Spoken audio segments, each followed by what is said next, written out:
Hello traders, hope you are all doing great. Time now is around 6:10, right? So day before yesterday, I posted a video and I told one example of a soap company, how efficient they are managing their production and so on. So that was just an example. And many people commented, this is story of PRS, you are copy pasting your copy. What you are talking, I can't understand. This is not as if this gentleman has copyrighted this story you are talking. You know what is this? There is a term called Six Sigma. When I was working in my previous company, they sent me to a Honda plant, and there I studied all these things.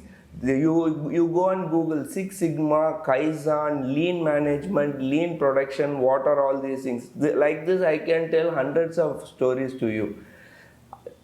The thing is, people forgot what is the content, what I was intending to tell them, and they are just behind this thing. You are copying from PRS. You think I have time to see all his videos and see what he is telling and I am posting to you? I don't think so. So, my friends, you have to understand, nobody is copying from anyone. This story is a very old story. It is originated in Japan, or I think Southeast Asia. It's been more than 2 or 3 decades this story is around. So anybody from management knows what is this lean management or lean production or Six Sigma or Kaizen. So there are various things of lean management things which is happening. So this was just one example, right? And looking at the markets, so if you are following us day before yesterday, not day before yesterday, I think 2 or 3 days back, I told clearly gap ups or gap downs are formed to be filled, and that is what is happening exactly. So everybody was enthusiastic, and everybody was expecting this our budget is going to boost the economy, that and this and all. I told that also. I told nothing is going to happen. FM is not going to deliver big. They don't go into the budget with big expectation. And I also told there is a term called fiscal deficit. I put a dedicated video on that. Nobody cares, right? So this is how people react. They are only fond of very luxurious backdrops and luxurious cars. They don't care what is the content. Anyway, looking at the markets, very pathetic. Nifty alone has dropped more than 450 points, I believe, and Bank Nifty more than 1000 points from 17,500 levels. It gapped down today, actually. Yeah, it gapped down and it was trying to recover in the first half an hour of the trading session, but no use. There was very aggressive selling and Nifty hit around 17,100, I believe. Around 17,500 to 17,100, around more than 450 points. So it's a kind of very pathetic market, right? So going forward, I don't know. I really don't know what is going to happen here. Nowadays markets are so volatile and we cannot predict the market. One day it is going for shooting 400 points, another day it is coming down by 400 or 500 points. So markets are kind of irrelevant and highly volatile to trade. It's like FIIs were just waiting around the corner and they were looking for an opportunity to sell into the market, and see what has happened is very, very pathetic. Not a single pullback till 3 o'clock. From morning till 3 o'clock, around 12 o'clock there was a small pullback of around 70 or 80 or 100 points. Apart from that, continuous rigorous selling both in Nifty and Bank Nifty. I'm sure FIIs would have sold aggressively today. I don't know how much they have sold. Maybe more than 5,000 or even 6,000 crores. I really don't know what these FIIs are thinking or what retail people are thinking. But we have intimated this, right? We told in our previous video also, every gap up is going to be filled.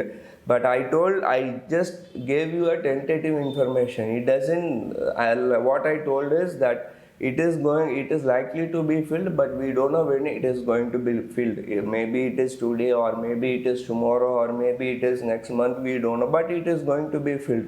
But I am surprised to see that it would be filled immediately. And looking at the open interest, literally there is no put writing at all, only call writing. And today morning I have written a 17, actually over the before the weekend, Friday, I was writing, I shorted 17,200 put option.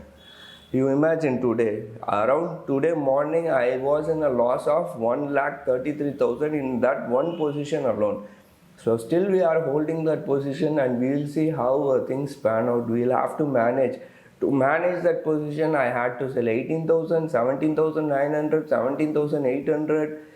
17,700, 17,600, 17,500. From 18,000 to 17,500 call option we have returned. Still the market was falling, and we are in trouble only. Of course we will be in red only. If Nifty moves 400 points, 400, 450 points in one trading session, do you expect anyone to be in profit? Of course, if somebody has predicted the market and shorted the market, they would have been in good profit. But we are non-directional traders, right? We don't do directional trades. We believe that indices are going to be stable, and it will not move like a stock option. But nowadays even indices are moving aggressively. So as I told you, if you see if you see it in a open interest perspective, 70,500 is having the highest open interest. And if you see the weekly chart of Bank Nifty is having highest open interest in around 39,000. So even both Nifty and Bank Nifty, there is no put writing at all. So we don't know what is going to happen tomorrow. What I assume is, if US markets are kind of, as I talk to you, US futures are really flat. I think it's marginally in the green, 10 or 20 points. Dow futures I am talking about, and FTSE is also marginally in the green. But what is the use? I don't understand. Even if the US futures are in the green, we are seeing sell-off in Indian markets. So I really don't know what is happening in the market, or what is happening behind the scene. So we'll have to wait and see. If tomorrow, if we are lucky, if 17,000 is sustained, if market is able to stop this fall above 17,000, if we are closing above 17,000 for next 2 or 3 trading session, maybe we will go back to 17,500. If 17,000 is taken tomorrow, then we are in big trouble. And if you know, if you see the charts, there is a strong support at 17,000. Let me change this to day chart, right? So if you see this chart, there is a strong support at around 16,800 levels. So you'll have to watch this level very precisely, or you have to see this level. If this 16,800 is taken, then we are likely to go on the downside only. So there are many issues going around, and many people tell this is Ukraine-Russia issue, or many people tell this is Omicron, interest rate hike. So there are lots of negative sentiment going around the market, right? So we really don't know what is the issue, why FIIs are selling, and even people told FIIs are going to be taxed. I really don't know. If we haven't got any news about FII taxation, right? So if there are any news about that, maybe we will see what is going to happen. And many people, SBI posted a good result, PNB posted a good result. In spite of that, PSU Bank were heavily selling. In the whole pack, Nifty Bank pack, only 4. Not even 4, maybe 3 or 4 stocks were marginally in the green. Apart from that, all other stocks were in the red. HDFC was down by 3.5%, Kotak Bank was down by 3.5%, and Nifty Reliance is down by 2%. Reliance is not at all supporting any move. Either it is going on the upside or it is going on the downside. It's kind of sideways move is happening in Reliance. That's what I see. So looking at all these things, if global cues are positive tomorrow, and if we are able to sustain above 17,000, we should be seeing 17,500. We should be inching up towards 17,500. If 17,000 is taken out tomorrow, we will be going and hitting 16,800 in coming days. So that's that's it for today. Take care. Bye.